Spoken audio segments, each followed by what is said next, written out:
We are going to stand for our opening exercises, and we're going to figure out how we're going to pay the people that are not here due to illness and other things going on. Heavenly Father, thank you for bringing those of us that are here today here and in good health. Please allow us to stay that way. Please take care of all those that are ill right now. Please take care of all of our islanders, and maybe do good work tonight to make educated decisions when the time comes to pass this budget. Keep us safe always. Thank you for the greatest gift of all, which is love. Amen. Yeah. I pledge allegiance to the flag of the United States of America and to the republic for which it stands, one nation under God, indivisible, with liberty and justice for all. Thank you. You may be seated. We're going to break that, please. In compliance with the Freedom of Information Act rules of this meeting and its provisions for providing for all news media and persons requesting your information. All right, before we get to the roll call, I know that District Manager Schaefer has to call in. He's here, he's already on. He's on, okay, and you're working on getting Commissioner Wolfie on? Yes. There's always.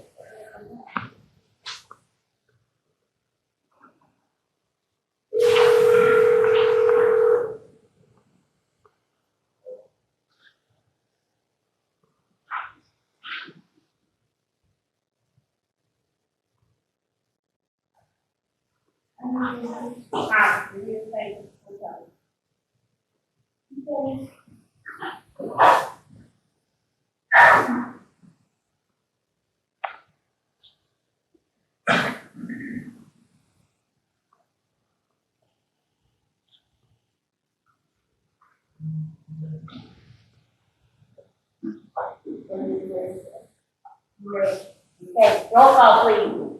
Commissioner Brown? Yes. Commissioner Porter? Yes, here. Commissioner Grant? Here. Commissioner Lawson? Here. Commissioner Middleton? Here. Commissioner Poston? Commissioner Wilson? No. All right, we have the proposed fiscal year 23 wastewater infrastructure investment by G. Robert George, District Engineer. District Manager Schaefer, you have anything to say before George takes the floor? Can you hear me? Hello, can everybody hear me? They can hear you fine. I'm not sure you can hear her, so you can run this side. Sure, so, again, I apologize, very disappointing and frustrating, can't be with you, in person tonight. What I wanted to be able to do is give an intro for Mr. Bob George, and then, give an intro for, April Collins over. Number 3 on the agenda was there, the wastewater infrastructure investment. We'll get into this, later on. Agenda number 5, agenda number 5, with the multiple versions of notes from the finance committee meetings from the House, from the Senate, from the RIA funding meetings associated with the ARPA funding, and the spending plan discussion under review currently by the decision makers in Columbia. So wastewater director Hoffman and the wastewater team have been attending webinars to better understand the plan from government entities in South Carolina to receive this tremendous amount of funding. The ARPA funding is an opportunity that the district cannot afford to miss. Targeted infrastructure spending of this size does not happen often. So the district needs to capitalize on this opportunity while the funding is available. In order to capitalize on this ARPA funding, this will require significant investment into the soft costs associated with design engineering, surveying, property appraisal, legal expenses to acquire easements to obtain the required permitting for these projects. At the end of the day, Mr. Bob George is only able to provide the district with a preliminary estimate of the total $8.2 million projected estimate into the wastewater infrastructure to sewer the Julian Clark neighborhood, up the hill, Oak Point, and to run a redundant wastewater line to Plum Island. wastewater treatment facility.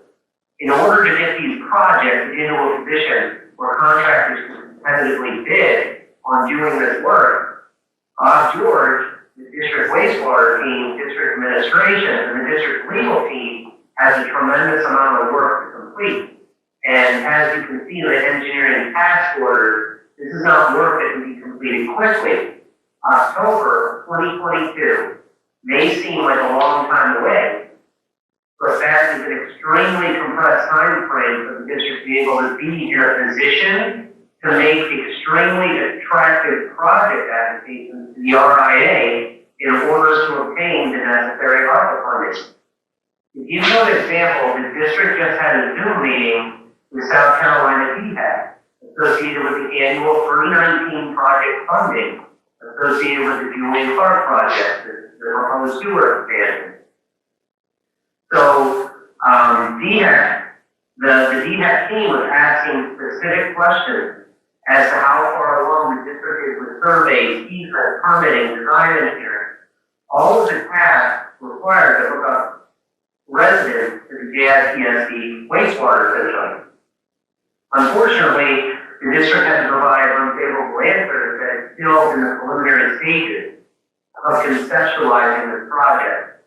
He has been hoping for the district to have better answers because the 319 funding can only be spent on actually hooking up residents to the new sewer system. That's the only relevant part right now to the 319 funding. There is funding available for other aspects, and we can get into that. But the 319 funding cannot be spent on all the aforementioned soft costs of getting this project implemented.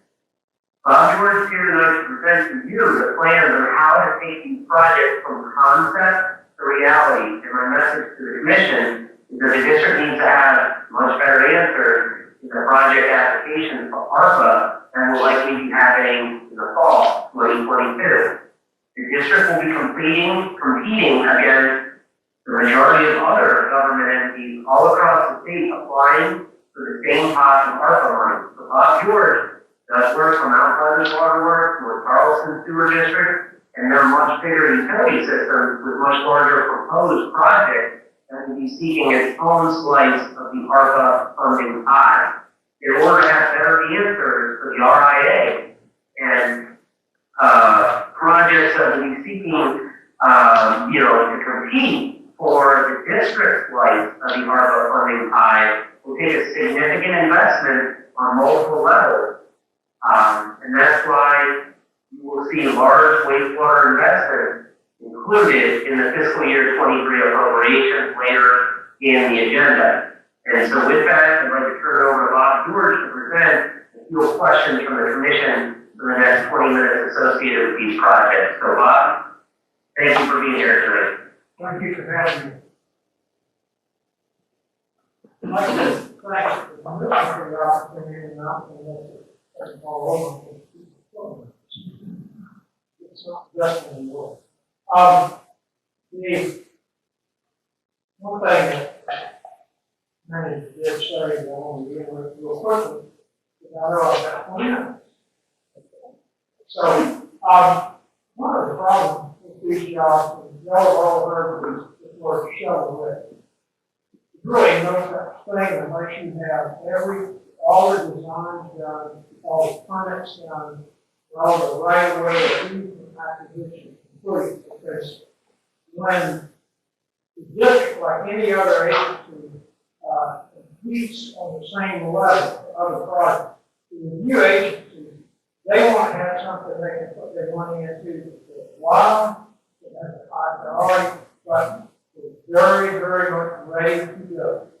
One of the problems is we can do a schematic design based on a lot of familiarity with the system that we have and other projects we've done with regard to that. But when it gets right down to it, we can't go any further than a schematic design because what would be the next step would be the preliminary engineering. You have to do surveys, you have to understand where the utilities are, you have to decide what easement you're going to get, main thing is to select the right. I want to hit a few minutes on the history of the Harvey Road Fourth Lane. That project was designed and built in 1986, 36 years old. It was originally designed with two crossovers between Charleston North Section and 16 and 4th Main from their pump station 61 to Plum Island, so that if either utilities force main failed, the other could cross connect with it. The problem is that over the years, those cross connect locations have simply deteriorated. The valves are bad, they're in a very toxic soil, and there's a lot of erosion. So right now, that red line that's up on that drawing, that's the lifeline for 2/3 of James Island. We don't even want to think about the problem with that. This new project would be the parallel, a larger line. The red line carries all the flow from the northwestern part of the island through pump station 34 and 22 and pump station 11, which is essentially all of the island south of, I would say, Quail Drive, in that area, all the island from Folly Road over, and even a little bit on the other side of Folly. It is the lifeblood of the island, that portion that carries flows from Free Station. It not only is it coming close to the end of its safe life with respect to material, it's really getting close now to its design life. If it's just a design based on data, James Island, last count, 43,000 people. They're about, when that thing was designed, it was less than 20,000. So we're up to the build out point. That project is probably very difficult to do. It's going to require about 3,500 feet of horizontal direction drill under the marsh, which is not as long as the one we did for the pump station 2 portion. It's going 4,000 feet. Essentially the same problem. We don't have a lot of places to work. We've got all the new roads, and that's pretty much it. It's going to take a lot of cooperation with CWS, and they already know that. The project is going to be, from right now, from the schematic construction estimate, it's going to be about close to $5.5 million. That does not count the easements that are necessary. Fortunately, the easements are fairly limited, but they're critical in nature. Believe it or not, people own that marsh out there. So we have to get easements in the marsh. Also, the last thing we have to get, going back to permits, the very last thing we have to get is the state's easement. And the state of South Carolina has all the right type of interest in the marsh to basically share it with anyone else that has the same right type of interest. But the state will. So the last easement we can apply for, we only need twice a year. We have to get that easement from the state. We have to have all the permits, Corps of Engineers, OCRM. Anybody who's got their hand out for a permit, we have to have it before the state will give us a permit. The project won't take that long to actually construct, but it will take a long time to get the permits and the design. Projects of this nature that really, they're difficult because it's so much detail. You can make a mess out of all the new roads if you didn't do this thing right. You're going to break some eggs anyway. There's going to be some issues, there's going to be some traffic issues, there's going to be inconvenience to the public, but simply it's a part that has to be done. Once we finish, the existing force main will be dedicated solely to pump station 22 behind the Robert D. Calvert Center and 34 at the corner of Michael and Harvard View. And pump station 11, which is extremely important here, pump station 11 will get the new force main. And pump station 11 will have all this growth on the south side of the island coming in. Folly Beach goes through it. Everything we got except for pump station 2 and 1 goes through that force main. So it is the artery of the environmental force main. I'll be glad to answer questions. There, if you want on the Parks Point. Most of y'all know we've been around now in a long time. Parks Point, the subdivision has been around for a long time. It was typical of all the subdivisions that were designed and built in some late 50s, early 60s to do it. But it was basically served and still is by a second tank in California. Clark Point at the main first, the point sticking out in the marsh. It's right into the James Island Creek where the documented watershed problems, people on problems. And at the rim of Clark Point, we've got several old septic tank systems that just the surface runoff and the shallow runoff, subsurface runoff is still brand new. So I don't know if you look at the public notices like I did that you were thinking about secondary acres and places like that. They're very similar, unsewered areas.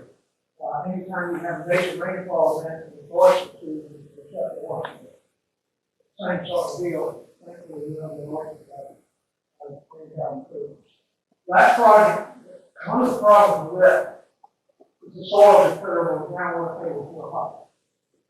You run into all kinds of construction problems. Everything is there. Gas is there, water is there, power is there, communication things is there, phone is there, the roads are there, the roads are old, the roads are fresh. Sewer is going to be the last thing there. In an ideal world, it would be the first thing there, because it's the deepest. So it's always difficult to go back and put in a sewer collection system in an area, particularly where it's bad soil, power, water table. You get below 6 feet, you gotta have trench boxes, you're ending up with double or triple well points and pumps. You tear, if you get a driving system in there, whoever would do it, you tear the roads in there. You can just imagine crossing the road every other lot, tearing it up, and then putting sewers, trees, sewer, and all. So we look at two alternatives. One gravity sewer conventional system. The other is a low pressure line pump system. Line pump system can go in quicker. It can go in with only a small percentage of the inconvenience it causes compared to gravity system. The two systems, cost-wise, frankly, the line pump system would cost a little bit more, it'd be about 10%. But it is a safer thing to do from the standpoint of the damage to the roadways and the potential of having to put literally tons of stone bedding in if there's no bottom to that ground. I'll be glad to keep going, but I promise you're ready to hear that I was sure. So I'll be glad to answer your question. 2 more minutes. Well, I need to know. Let me ask you a question. The grinding is so expensive. The grinding pump? Grinding pumps aren't, the district has several of them. You remember we did the part of Valley Road. They're not, grinding pumps themselves aren't really really expensive. I'm going to give you a guess. It's my guess, pretty decent. Somewhere $18,000 to $20,000 install cost. Maybe a little bit more for the better work to be done. But each grinding pump is $18,000 to $20,000. That, without me looking right now, taking up time, it's in that range, definitely. Yeah, when we did the grinding pump, I know cost has gone up. But we never paid that much for grinding pump. Well, we did battery hours. yes, ma'am. What I'm looking at is the whole cost of the main, the electrical hookups, you got intersections, and the line going to the separate thing. And we start looking at all the costs on somebody else's pocket. Okay, well, that's different. Because, when I hear that the grinding pump by itself, it blows my mind, that's all. So, you need to, clarify that, that includes everything. Well, it's going to be pretty close. Each individual lot is going to be a separate issue. Actually, that's another thing about Cross Point. Each lot is going to require a special design in a sense, because you don't want to tear through the driveways, you don't want to tear through the yards, the sidewalks. You want to minimize the adverse impact on the people out there. The grinding pump itself is about the size of a 55-gallon usually. And they come pre-packaged, and they're going to pack them up on. The lines themselves, a small diameter, black, high density polyethylene. And sort of like a Christmas tree in reverse. You start with a larger line at the bottom, with the main collector that you apply to the gas seal. And then as you branch out, these little lines are smaller. And all of y'all have probably seen horizontal direction drilling. Right now, if you go down the Fort Johnson Road, they're drilling for electrical communication cables. Both colors out there. On the location. But they're doing a lot of that there. And so you're going to see the same sort of stuff if that system is put in Clark's Point. But none of it's going to be more about this group, except for function itself. I think that is a great idea. There's a lot of people who have been discussing that. I'm seeing the grand pump. I think you should have one here for people to actually. It'd be a good idea. I think possible to be glad that this that's there to maintain pumps. Right. So it might be a good idea to bring on. That's an excellent idea, so people can kind of visualize, what's going. So when I see, I know what I'm looking at. Yeah. I think that's step one. Thank you. And then this is kind of an extraneous comment that may not be quite on point or question, but do we know how many septic tanks are in Pennyfield and what would involve to add Pennyfield to this project? You can't give you an answer. Okay, because when we look at our septic map, we see a little grouping here in Pennyfield near the park.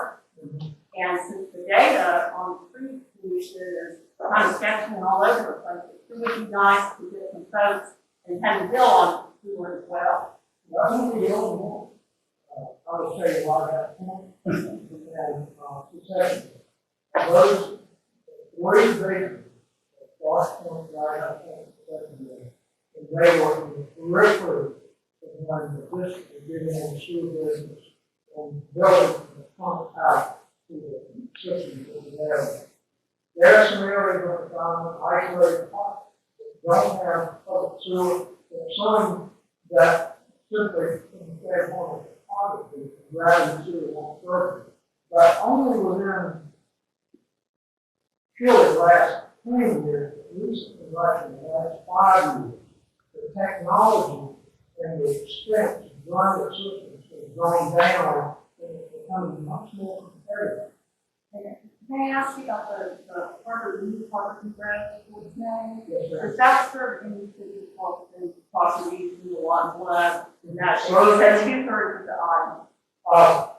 That line, there are several subdivisions that already transport waste through things on the system. And you know the mutual use with it. Sure, but I said just for the new line for The new line, no one's going to tap into that new line. no city No, that is a resident wastewater transmission line. Yeah, it is going to take the discharge from the pump station. The new one will only take the discharge from the pump station 11. And the old one, 11 is on Central Park, not Jones Park. Yes, So will it serve the new 177 license? they're fine with 24 inch pump sewer out the road and the side. So as far as funding, we're keeping American Rescue Society to the state for those of the households who bring to us tonight. My understanding is we're going to try to get those. Chairman, we've been trying to uncover every stone and how come they're involved. And the problem is that everybody sees this opportunity. It's a lot like the old opportunity back when Public Law 92500 first came out. And the district got the sewer district. The district got an $11 million grant from EPA to buy these private lagoon systems. And to install the first major onto the area of Florida. Probably Blue Road came a little bit after that, not a nice way. And the problem was, it's on like everything on the road, growing like crazy. If we do a pot, like we do cars, there's a population projection. And our time frame is normally 25 years. If we do 25, I hate to tell you about my first started from there, we projected that we can't use those numbers when we find a state federal funds. We think this is all part, so we can't do it. Those numbers are not, they say 25 years, they're strictly federal. It's no joke. When I was growing up, you could lay out in the middle of the road with camp and hot and follow with something. Nobody can really that way. But it's just ridiculous now, and I'm attracted to that. Thank you. Anybody? No, yes, ma'am. Yes, you made a statement that you can only apply to the easement from the city twice a year. Yes, ma'am, that's a weird thing, but they only have that committee on each twice a year. Like, what's the claim? I think it's April or something. And, but the project itself doesn't take long, it's just actually. The project will take quite a while to design and get, so we can't submit the permits until we have the designs. And we surely don't want to start looking at buying easements. Place line and, exactly where we can put that line. So, that's always the last one, and I don't think it has much happening. It's like the old budget control board, it's the same as, So do we have to come in on the front end with any money, so they, do we have to do anything where, like, wow, we're really concerned about the figures, using your own money to get this thing off the ground, we've got the permits, we've got the easements, we've got the plan together. Do we have to allocate any money, or that's just in anticipation of them paying for it full free? well, this manager said several weeks to do it, but I'll tell you this, I'll go back to my story. You're not going to be, shovel ready if you have a project ready. If you already have a project ready, all the software, engineering, the legal fees, surveying, line easement, get all the permit, all that is front running the software. Commission, we can do, the commission, that there's a grinder pump near the picnic center. Sitting outside? No, all you can see is a black top. Oh, What's it? I think it's been installed. okay. But I can show you what one looks like. Does that start Yes, sir. reference there? So if you don't pass the month to the October meeting, is there still going to be any chance of any kind of money in October or the next April meeting, or is that everything that has to be previously approved? They haven't even finalized the rules. So one of the problems is with shooting way off and shooting the dog. I'm sure there's going to be a lot of rules come down as to what needs to be incorporated into the project, what needs to be in the preliminary engineering, which is one of the very first things we have to do. Is conduct an engineering research, something like that, maps, cost, engineering data, and that has to accompany the permit application. So, you literally have to make sure the collection is on the cost.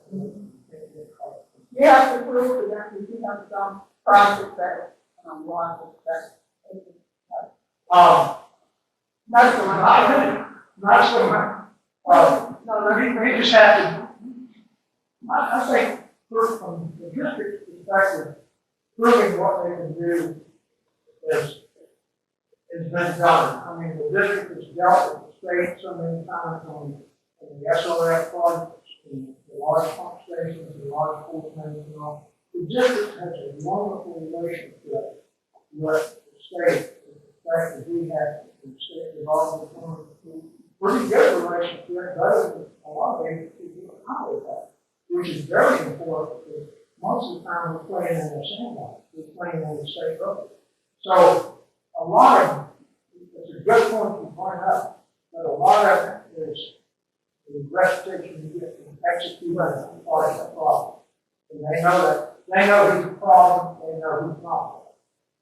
Yeah, but, they want to see something, they're from the third, you guys should have everything, just, you know, well, we gotta have all those things in place before they, yes. Well, before you can apply, they're already aware of the project. They know about the project. No, I know they know about it, but I'm saying we have to get, the correct information, we gotta so they can see that we know what we're doing. And you can't do that until you design the project and process them. And we haven't done any of that. The only thing we've done is that, and that process. Or, the next step is a history.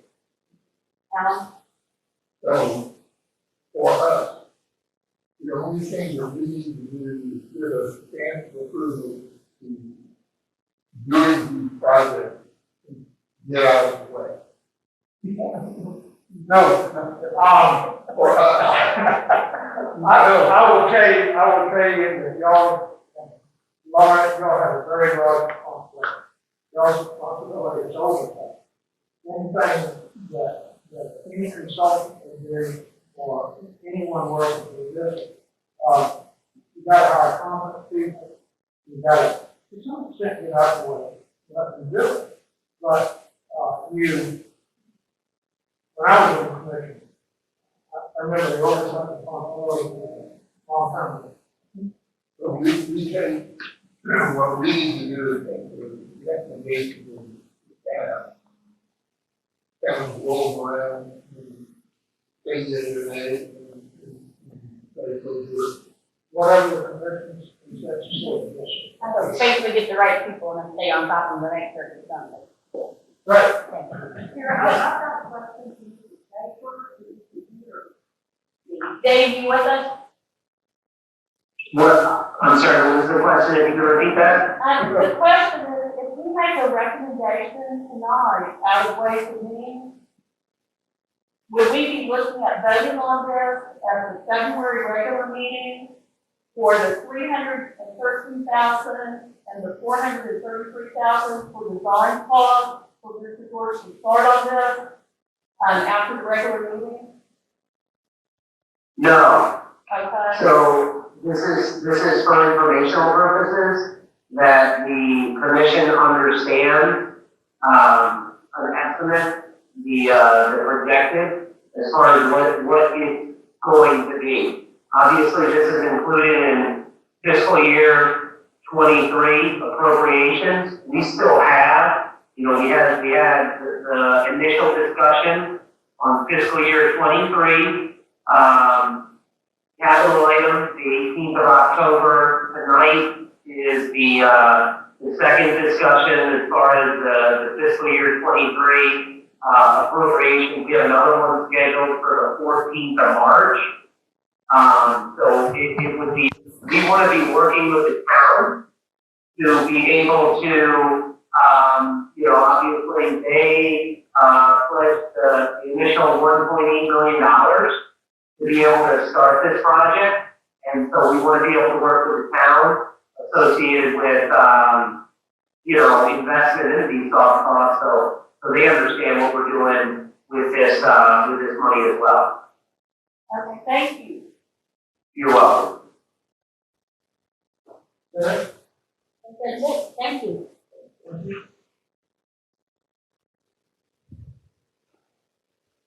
Number 4 is fiscal year 2023 budget presentation, Ed Cullen, Director of Finance. Well, I appreciate,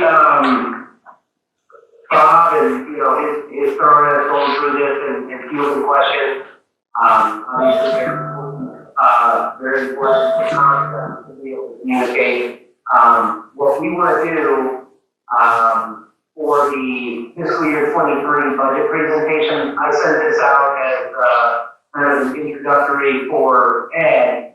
this is my second time through the district budget cycle, and I feel much more confident in my ability to help thoroughly explain the fiscal year 23 proposed appropriations to the commission, much more so than last year. So I can attest that Ed feels the same way. Last year, it started on Monday, the 1st of February 2021, and I explained to Ed on his first day that we had less than 6 weeks to provide the commission with a draft of the fiscal year 22 appropriation, so we could begin the Ways and Means Committee meetings and start hammering out the budget discussion.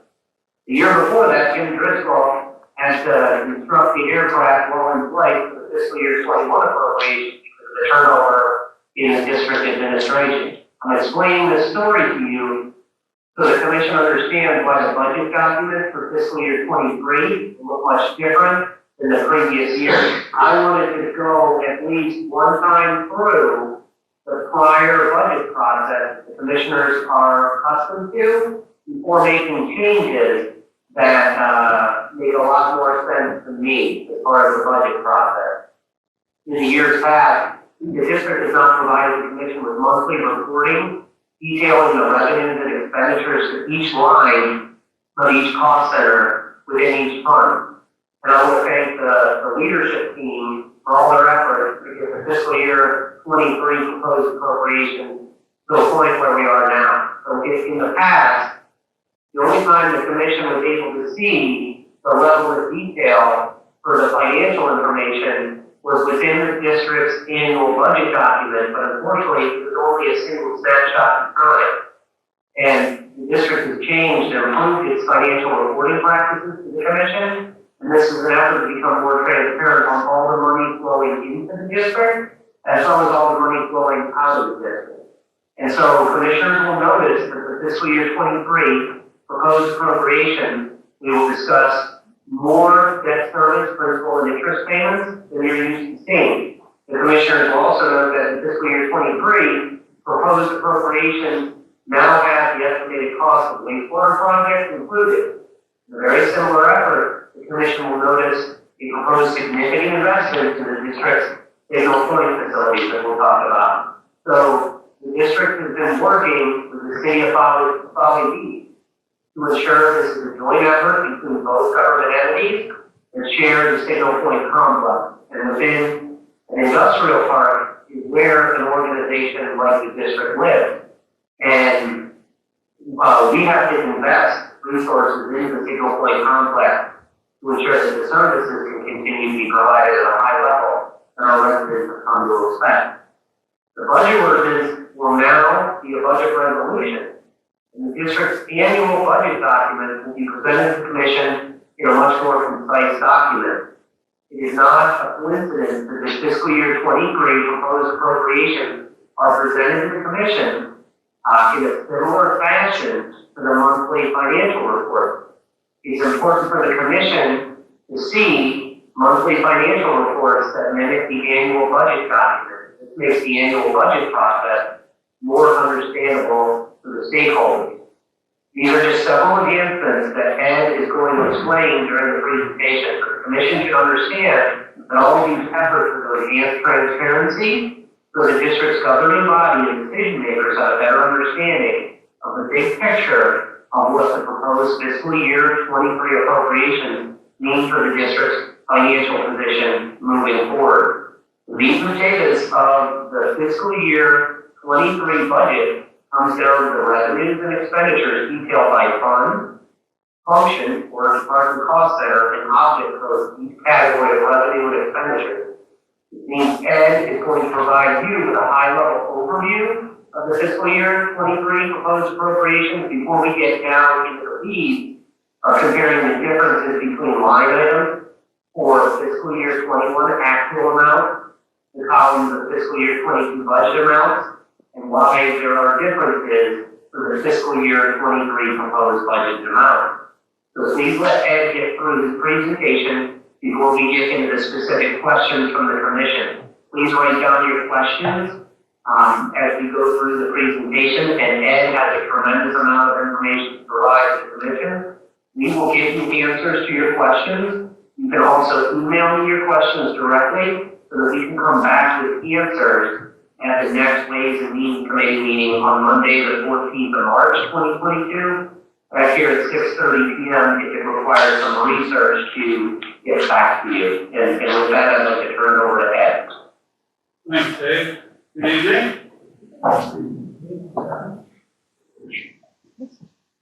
All right, the first slide here, we're going to talk about the proposed rate increases for wastewater for fiscal year 23 and 24. So, if we go to the next slide, you can see that the FY23 proposed rate increase is 8.5%, as recommended by our rate consultant, Will. Going to the next slide, you see a much more detailed analysis. We have multiple rates. We have, based on meter size, if you look at the bottom half, you see the different meter sizes. Currently, most of the customers who are residential are being charged the 5 or 3/4 inch meter, which is $20.15 for the base charge. Jump back to the top, the volume charge per CPF is $6.07. That's generally who we're talking about when we do this. So you compare that to the right column, that's the proposed 23, the volume charge is going to go up 8.5% to $6.59. We're going into more detailed discussion on this. Go back down to the meter side, 5/8 3/4 inch, increase 8.5% from 2015 to 21.6. Now, the far right column, I want to point out the distribution of our customers. You can see from the 5/8 3/4 inch line that we have 6,714 customers that are residential, and 173 that are commercial. That represents 96.5% of our customer base. We also have, and you can see incrementally, it's larger as you go down the list of the different meter types. At the bottom, we have non-metered customers, who represent 1.9% of our customers, which turns out to be 137 customers, and the rates will increase from $52.22 to $67.52. Just as footnote for you, the total commercial accounts 239 customers. That represents 3.3% of the total customer base. Moving on to the next slide. We have net monthly effect to the customer. Mostly we're talking about the 6,700 residential customers. We calculated average consumption to come up with increase. For FY22, the average bill is $58.20. That's just median, right in the middle. The proposed rate would be 8.5% more for FY23, would be $63.17 per month. That would be an increase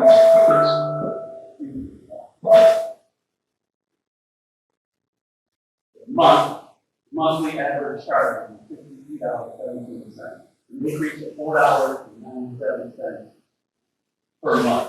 That turns out to be the increase per customer per year of $59.64. Moving to the next slide, we're looking at the non-metered customers,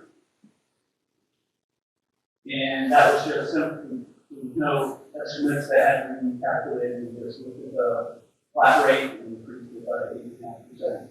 And it's a $5.29 increase per month, for a total of $63.48 increase per year. Moving on. Next slide, we're going to discuss the 5% proposed increase for the Wildan computation for FY24. The following slide is a very similar analysis that we just looked at for the FY '23 rate increase. However, you'll notice in the FY '23 column, the proposed, the FY '23 analysis, that column said actual, and the second column said FY '23. So the FY '24 rate increase is based on the proposed '23. I know that's confusing. Questions. So we have a similar analysis. The proposed column has the rate that we proposed the 1 or 2 slides ago, and then to the right, which is proposed as well as carrying forward. So let me back up. We have 2 rate increases. The FY '23, 8.5%. That's the slides we just looked at a moment ago. Now we're talking about FY '24, and that's going to be 5%. That's what we're looking at now. Proposed 23 versus proposed 24. The columns to the right as far as the customer analysis, we move to the next slide and we'll see how that impacts the customer. So we're looking at the FY '23 average bill is $63.17. 5% increase for FY '24, that would be $66.34. An increase per month of $3.17. A total of $38.04 for the year.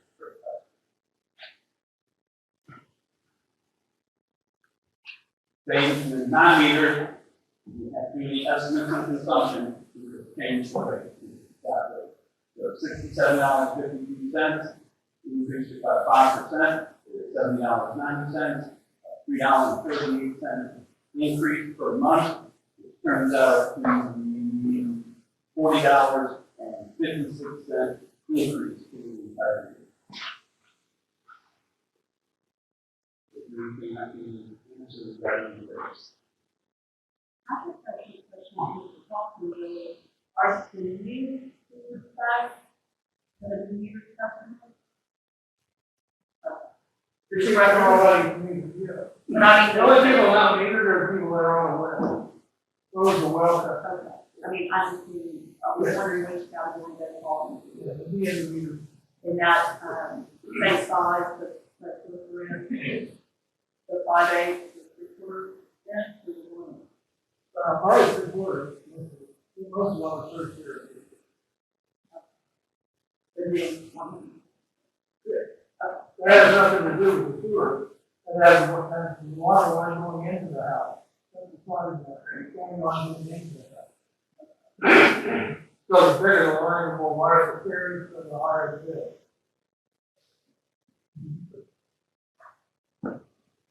Thank you. If there's no further questions, I'll go into the annual budget. Yes, sir. I do have a question. But last month or this month, I received the highest bill that I had had in 2 years. And I know that goes back 2 months, so back into the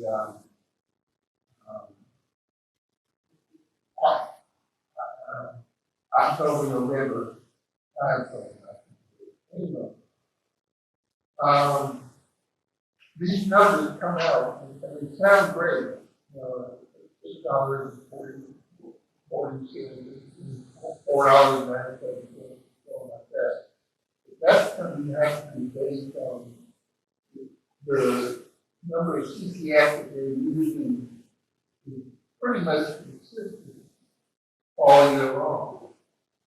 So I went back and looked at mine, and mine averages out to 8.5 CCF a month, which is the bill roughly around $50 a month. But we had a real weird month, and it ended up being 14 CCF. So I ended up with about $85 sewer bill. these numbers, hey, I understand that we can understand, I understand 5%, everything like that. But these numbers were just showing, it's like the, insurance claim, they're charging $9.95 a month. But that's based on $1,000 insurance policy. This is based on a very low death in form like that. I don't really know what kind of figure I'm trying to recall, but the benefit, the estimated increase, something like that. They are based on the absolute minimum of usage we have. It's the average based on the report we get from policy water. Right. And the average is 6.27 CPS. But mine's based on mine we have.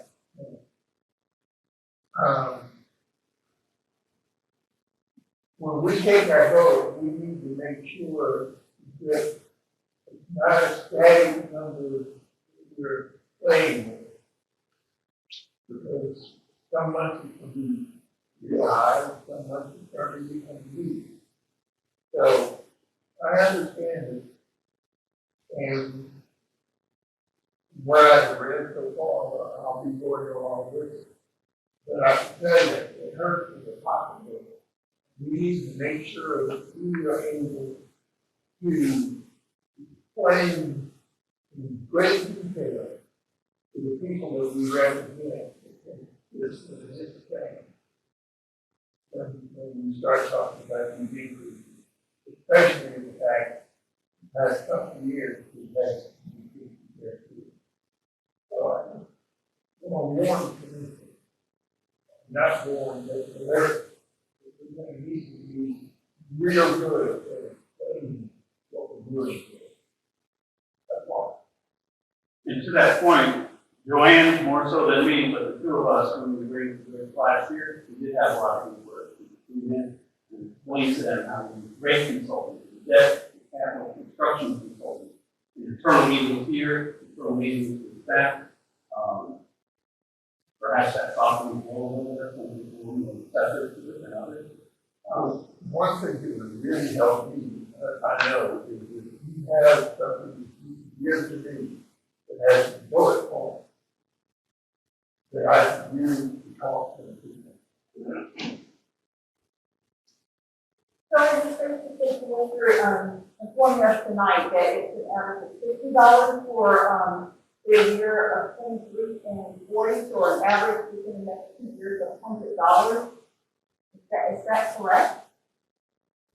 Are you talking about the increase or the The total bill? The increase, yeah, you're saying it's maybe like $59 for 23 and about $40.56 Average increase, correct, increase for the year. for a year. So you're talking about $100 for the next 2 years. And that's basically tells someone who's in town about what the possible increase that meaning the average.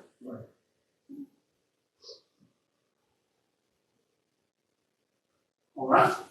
Move on to the annual budget.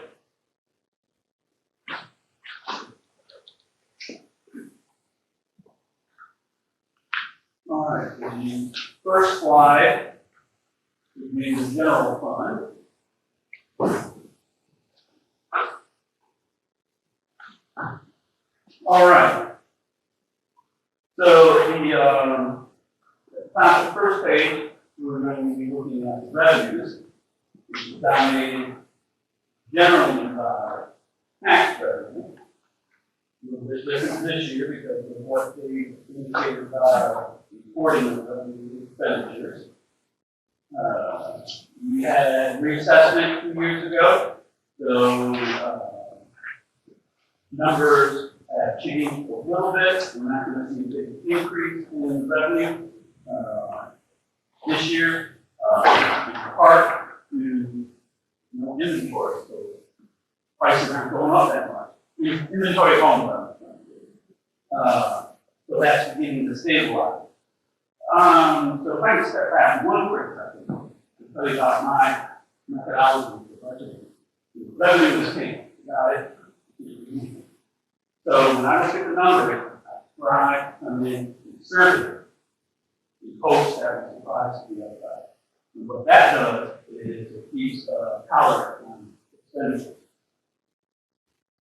So we have a surprise to the upside, we have a surprise to the upside to the expenditure that we didn't know about. Not easy to fund out. All right, with that said, we're not seeing a whole lot of change in the 401 account. So when I say the 401 account, we have the left-hand column, 01, and 000, and 401. The 401 are property tax. There is a $296,000 difference between what we're projecting and what we budgeted. What we budgeted. It's not like there's a deficit. It's not like we're losing money. We just over budgeted last year. So that's why if you look at the city 40104, you see the actual revenue collected. FY21 was $79,000. Last year, budgeted for this year was $376,000. So we're not going to see that kind of revenue. So I projected conservatively $80,000. That's with the $290,000 variance for everything. All right. Going down the line, we have capital lease proceeds. So being that it's a source of revenue for budgeting purposes, because it's a loan for the U.S. Bank, and say, we're buying this fire truck, scissors, whatever we're buying, and they put a lien on it and give us the money. So in this case, we have $480,000 for 6501, and it's exactly $480,000 more than what we expected for this year. And in this case, it's for a side loader for solid waste, and it's the fire department scissors lift. The scissors lift will be useful for all departments, not just the fire department. We're going to sell some assets totaling $2.4 million, account 481.00. Estimated proceeds of a fire Taco, 30,000, 50, 13,000, solid waste dump truck, Packer, 59,000, and last but not least, Bill's Block, scheduled to close this year. The latest information could be next year. Whether it's this year or next year, that could be funds we retain. So if we get it now, in theory, we would be using fund balance. That money's going to be put into fund balance for this fiscal year. But we're budgeting it for next year. We don't know where it's going to end up. So that was estimated in $2.3 million. That is going to play a role in some facilities improvements for the signal point campus that we put today. And we'll get into that when we get there. So the revenues are in large part the estimate of the block is projected to be 18% more than the current fiscal year. All right. We're going into appropriations. At the bottom of the first page, one line for the Department 101 salary. Increased by like $12,000.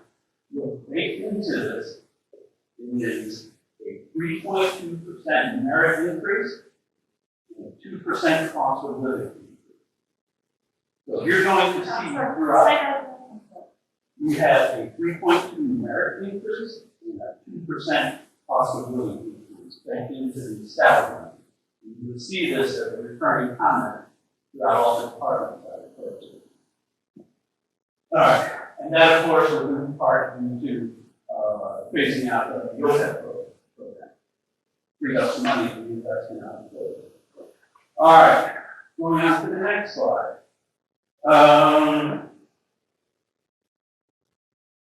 An interesting pivot here is group health and life. That actually will go down compared to FY '22. We did not increase, but decreased our health insurance. We over budgeted for FY '22. We didn't know any better. Who the heck would have thought health insurance would go down? It always goes up. So What's the? that would be 101, 510, 03.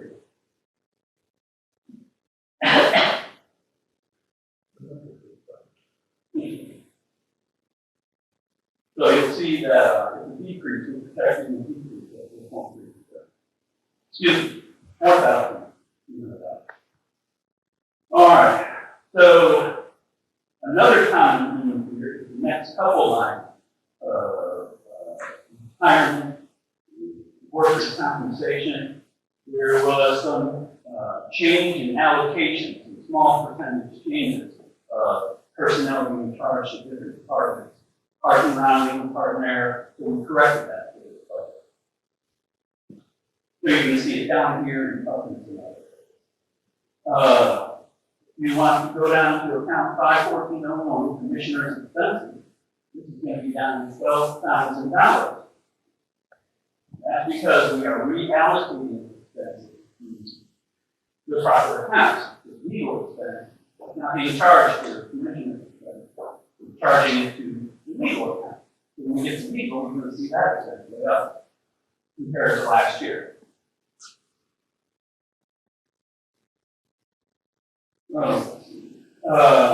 Same with computer. We have software and engineering for computer and network expenses that are being charged to the commissioner's expense line. Doing our software and our computer line items, those are up. That's why the commissioner's expense is down. And notably, 51603, a couple of those times, you can see that $64,250 increase over the prior year computer equipment expense, which is investment in our reading network. Auditing services 521, that's down, we got a better rate. We're a new audit firm. We will go down to legal services, and that is 52003, which is about $57,000 there. Partly because we rebudgeted that out of the commissioner's expenses and put it into legal expense. It's more transparent between legal expense and legal. But that also includes 2 pending legal matters and this is that for now. If we go down to payroll processing on 52105, that's been eliminated. So 16.5 went away. That's because it's being allocated to a software account. We use a software ADP for payroll. Moving on to the next slide. Now we're getting down to account 56007. And so now we're in the capital list. We get loans to buy our machinery, equipment, and vehicles. You see that there is an $80,000 reduction.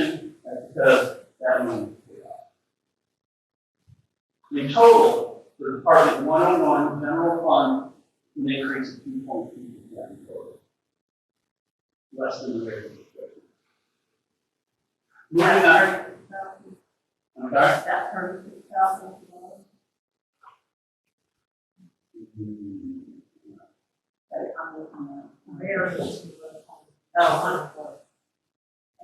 Yes, so the 36,000 is increase of those. Okay. 2.2%. So that 36 is 2% of the 1.644. What's the difference between those two? I'm sorry. So, all right, moving on to fire, Department 102. We have similar, the increase in salary. The first row, 17,000. Next row, professional, 4,000. Protective services are guys on the front line, 10%. Group life, $165,000 decrease. We got a decrease in life insurance, so we over budgeted. We put in a budget of $666,000 for this year, and so we goes to 500. So, police retirement. Here we have account 5105, retirement system contributions. We had a lot of discussions about the firemen electing to go with the force we thought was retirement. How this announcement was prepared is the assumption that the longer tenured employees in the fire department is going to be too much catch up for them to say, yeah, I'm going to come out of pocket for buyback. I guess that's the best way to say it, buyback time. South Carolina retirement. The younger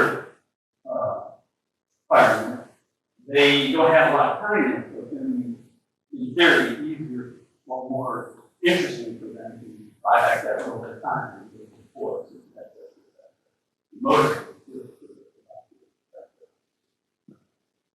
So that's why, in large part, we have that $85,000 increase to 510.45.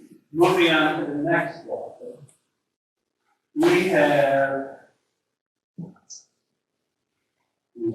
account 5205, other professional services. I have a $50,000 increase there. That is a mistake on my part. I duplicated that. I found 50,000 that I didn't intend to report. I will show you where that 50,000 is later in the discussion. Which line? That is other professional services, 5205. Please, like that? Yes, you can scratch that. Okay. And that is updated without that number.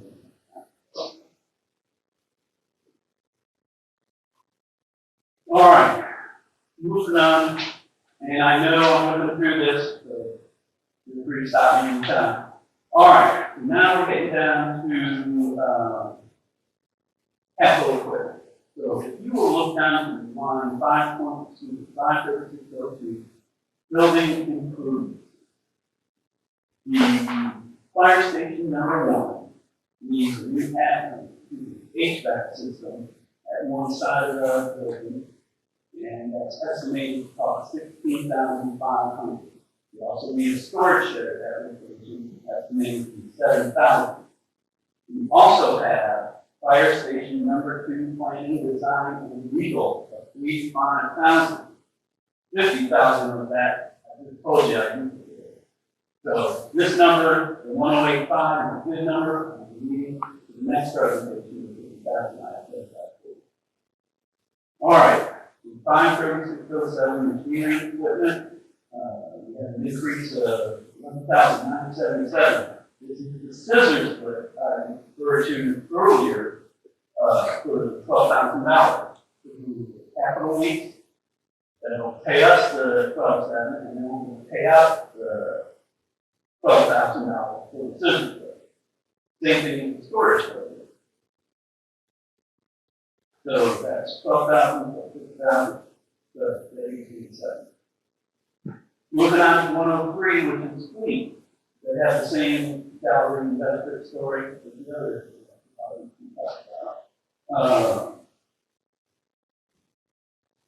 The reduction of $1,300 in retirement, fully budget for the current year. Moving on to the next slide. I didn't have anything else particular to point out there. However, the total increase between this year's budget and this year's proposed is $26,000, an 8% increase over this year's budget. Moving on to 104, solid waste collection.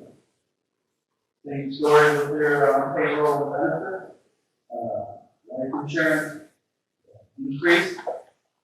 Group health and life insurance, we had a decrease, so we over budgeted.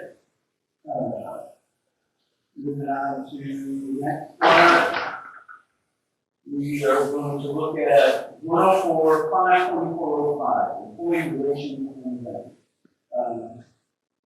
with more scrutiny and COVID, let's not be getting people in a big group. So we reduced our proposed expenditure from $8,500 to $1,900. $6,200. And finally, in solid waste, if we go to the next slide, we're going to look at account 53602. And currently, for FY22, we budgeted $1,100. We're proposing, what is called, for $750,000. Dave had indicated that we have roughly $1.5 million that we should consider investing in the Signal Point location. Worn out, antiquated. So I plugged in and set half of that in the general fund right here in 104. In the end, it will probably allocate to other departments, not all solid waste, but we just had to put placeholders. So that involves pavement, cameras, and other infrastructure type items. Next line down, 534 vehicles, which includes entirely a side order. Which is very fluid. We're finding out that parts are changing and all this capital equipment is subject to shipping and logistics and production constraints. So I saw that we were in the process of getting the revised parts on this. That number could change next time we meet. Is that on there? So, That's all.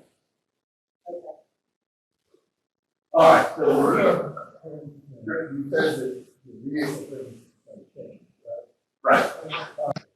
rather than the air wings and everything, but vehicles are, you want to summarize, increase and stuff like that. Yeah, with this, there's predictions of raw material costs that are increasing shortly, and there's a host of things that are going to make that number change.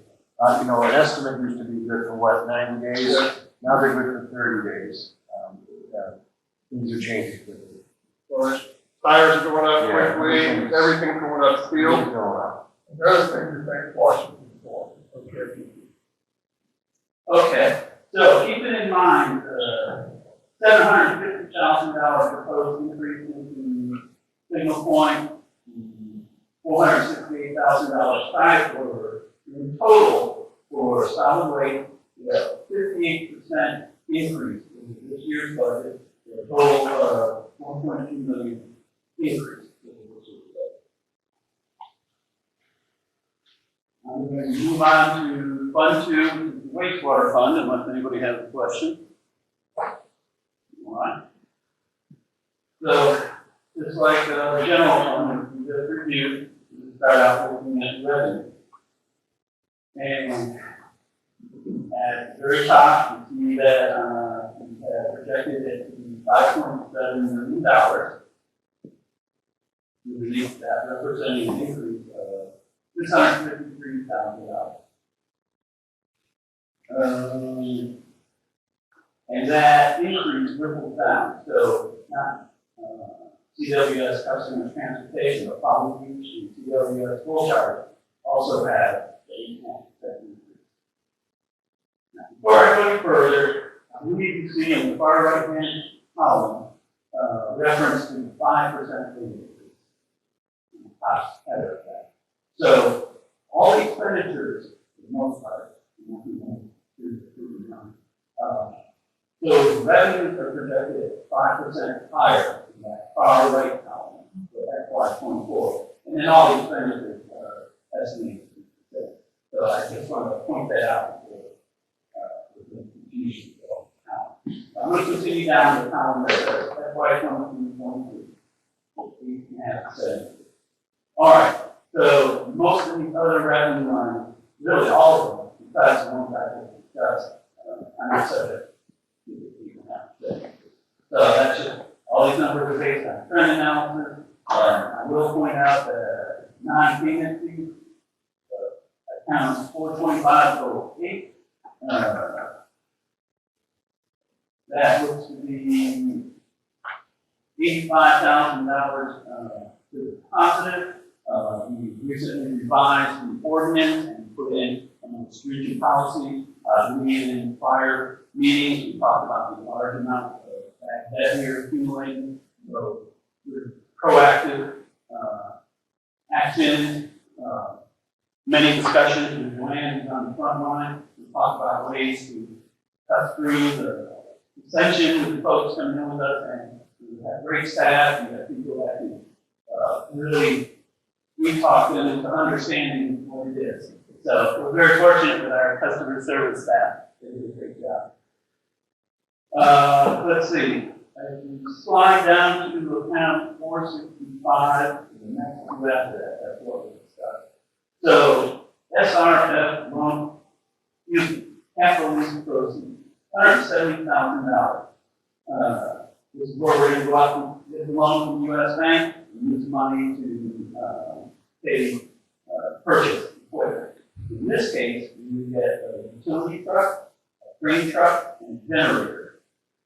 And you will see that expenditure for $170,000 when you get down to the other slides. Next is SRF loan proceeds. It could be loan, it could be federal stimulus money that's coming through. But that's the number that we're going to need to proceed with the project we've been discussing. State revolving fund. So included in that number is we are in the process of applying for phase 4 FSES rehabilitation. The loan is to SRF, and they're both deliberating on improving that loan. That's $1 million. So $1 million is included in that. Anticipate selling a couple vehicles, line 41. And that's going to be a 7 EV truck and F-250 for salaries, similar story. We're in Department of Health and Life. In this scenario, everything goes up and budgeted for more in the current year, and actually cut it. Commissioner's expenses on the next slide, which is account 51401. Decrease of $12,275 in the story, properly allocated that was charged to that line. The engineers and the legal. Those kinds of things. And that would be the next one I'm looking at, 51603. We increase of $64,350. That includes network upgrades, the new IT provider, charges more. If you slide down to account 5103, legal services, the increase there of $82,500. That is related to human resources consultation, standard monthly fee for road and input, and capital projects. That is 5203.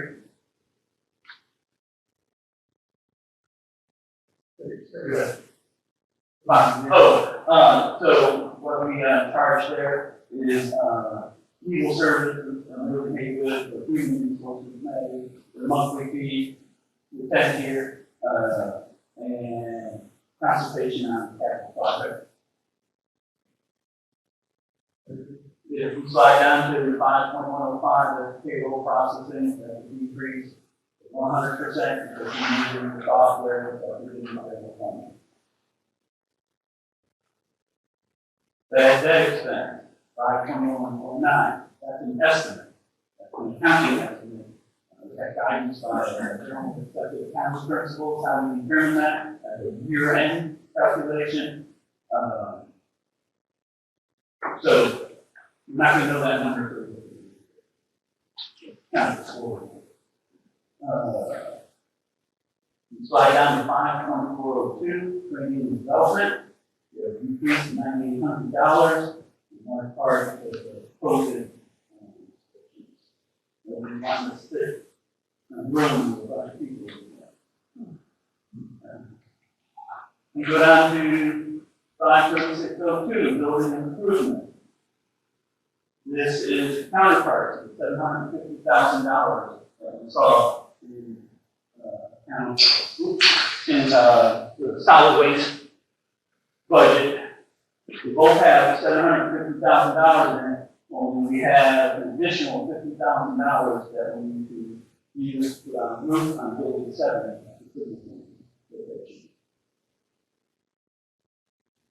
All right, so here's going to be another large difference. We'll talk about capital. We previously, in our financial statements, in our budget, we budgeted for expense. So in any loan, we have principal and interest. So the interest is counted by the accounting record or is an expense. We were only budgeting in front of them what that interest was. You never see, only at the highest level based on that budget, that's all. We were only seeing the principal very far. It was not transparent. So what we've done here is beginning with account 53800 forward through account 53815. You're seeing the actual principal and the actual checks we're stroking to pay off these loans. Before you're only seeing the interest portion, and that's the smallest portion. But those were accounting standards, so sometimes we have to display the information in a way that makes sense. But governmental accounting doesn't always make sense. All right, so I'll look at.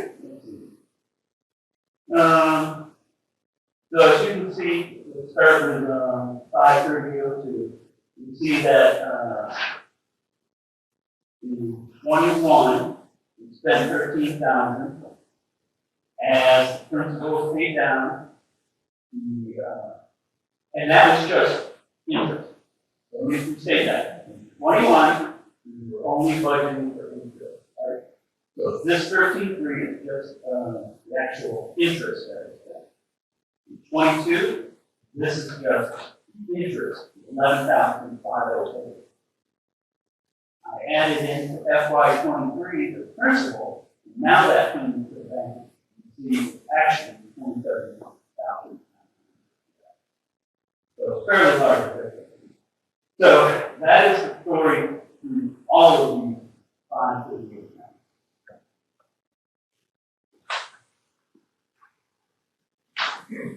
There's 538.15, pay off the trust, or excuse me, pay off the loan. So there's no projected expense for that.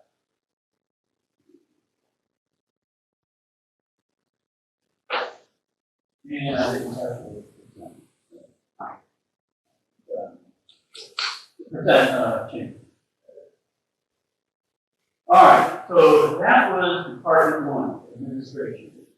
We're going to go on to Department 150, and that represents the operations of maintenance.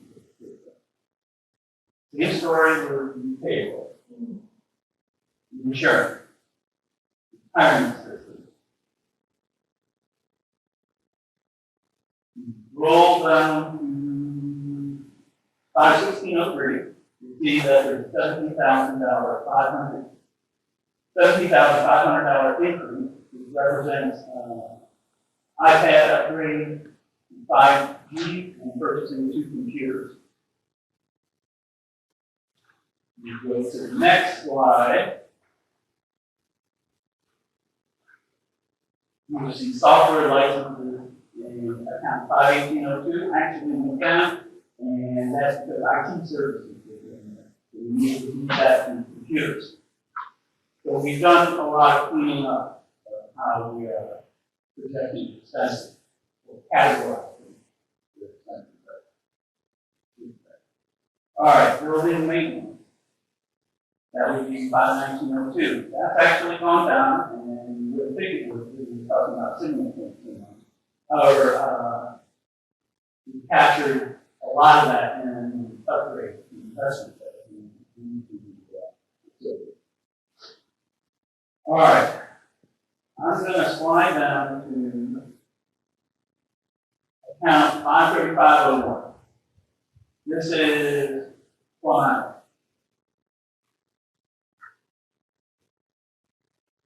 They can increase the rate every 5 years. We are in that 5th year.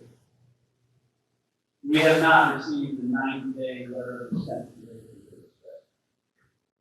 I increased that by $100,000.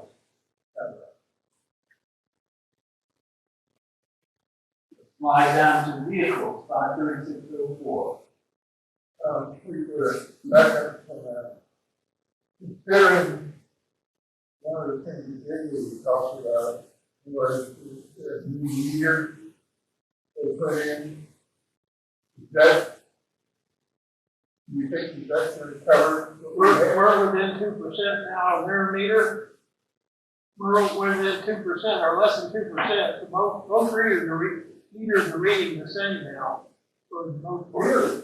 So ours is actually a little higher than theirs, so we're happy that they're using theirs to verify.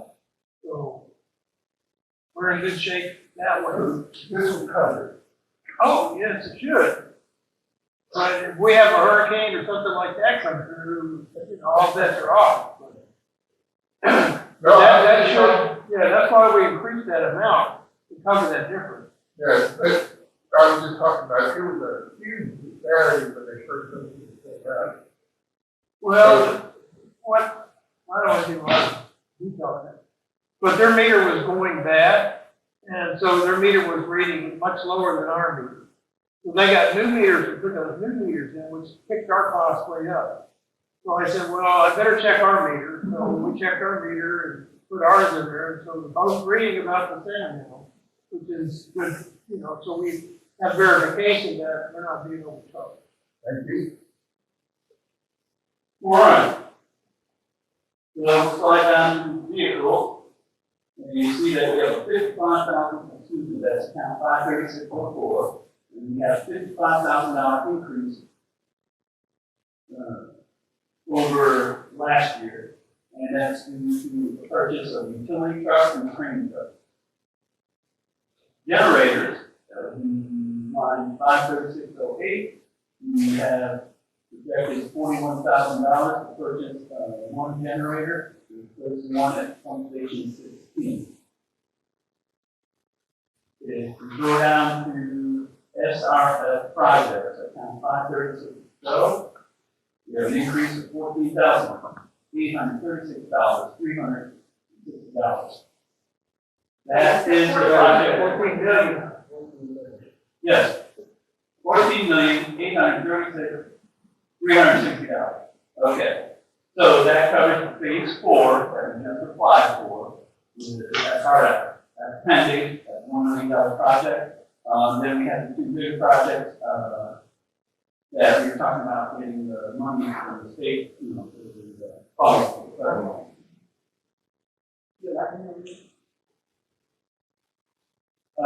We combined 13.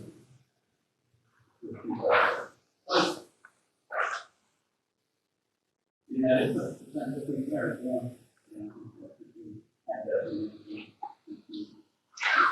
All right, that's all I have at this time. Question? Oh, no, that's not true. I do have that service, which that's a good news story.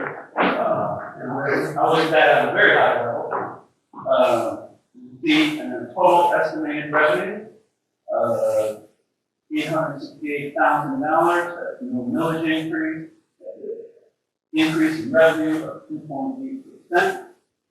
And so it's going to look at the bottom line for appropriation, payment covered that. That is $573,000 projected. We have budgeted for the current year $574,000. Increase of $600 or 1/10 of 1%.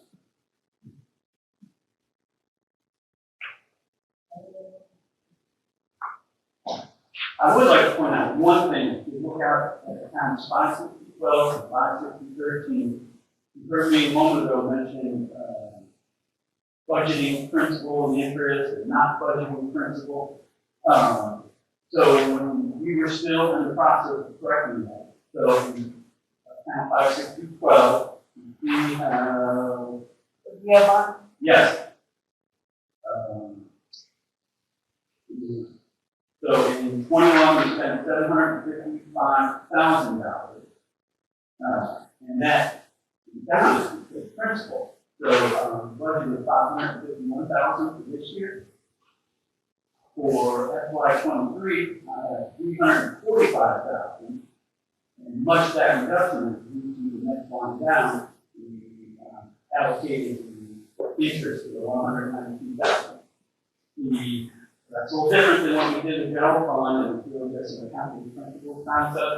So in general fund, we have principal and interest in the same line. For proprietary fund, different bases of accounting, we separate principal and interest.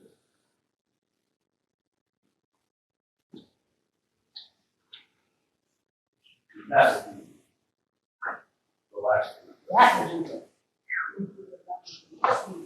And that, yeah.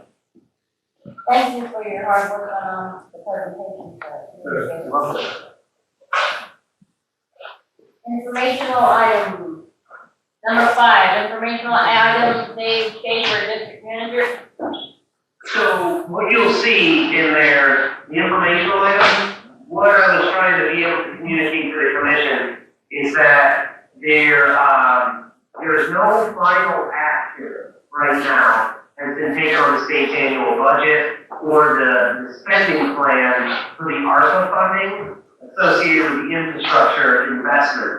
Basically, the House has been meeting, the Senate's been meeting, they have been meeting with RIA, the head of the RIA, the Rural Infrastructure Authority, Ms. Bonnie Emmons has been testifying in front of the House committee, the Senate, and they have other RIA meetings to be able to discuss the appropriate disbursement of the ARPA fund. And as there is more discussion on the ARPA fund, there is also continued discussion in Columbia about the non-recurring project. And the state has a surplus of revenue that exceeds its expenditures. And so when that happens, the state looks to fund non-recurring projects, and a lot of those line up with infrastructure improvement projects. And so obviously we want to be swinging for the fences with ARPA funding, as well as being able to have our legislative delegation understand the needs for the James Island Public Service District and the projects associated with investing in infrastructure. So as there are more discussions with that, and as the budget process moves through the House, into the Senate, in the governor's office, obviously we will try to give the commission, keep the commission apprised as far as what's going on. So that's why you see those notes in there from those committees, and we will continue to keep you apprised as there's more progress on how all of this funding is going to be dispersed. Thank you. All right. As far as agenda items, I take us down to number 6, which is an executive session that we will be going into to receive legal advice regarding matters covered by the attorney-client privilege of the information technology services. I want to thank all y'all for coming tonight. Happy Valentine's Day to you.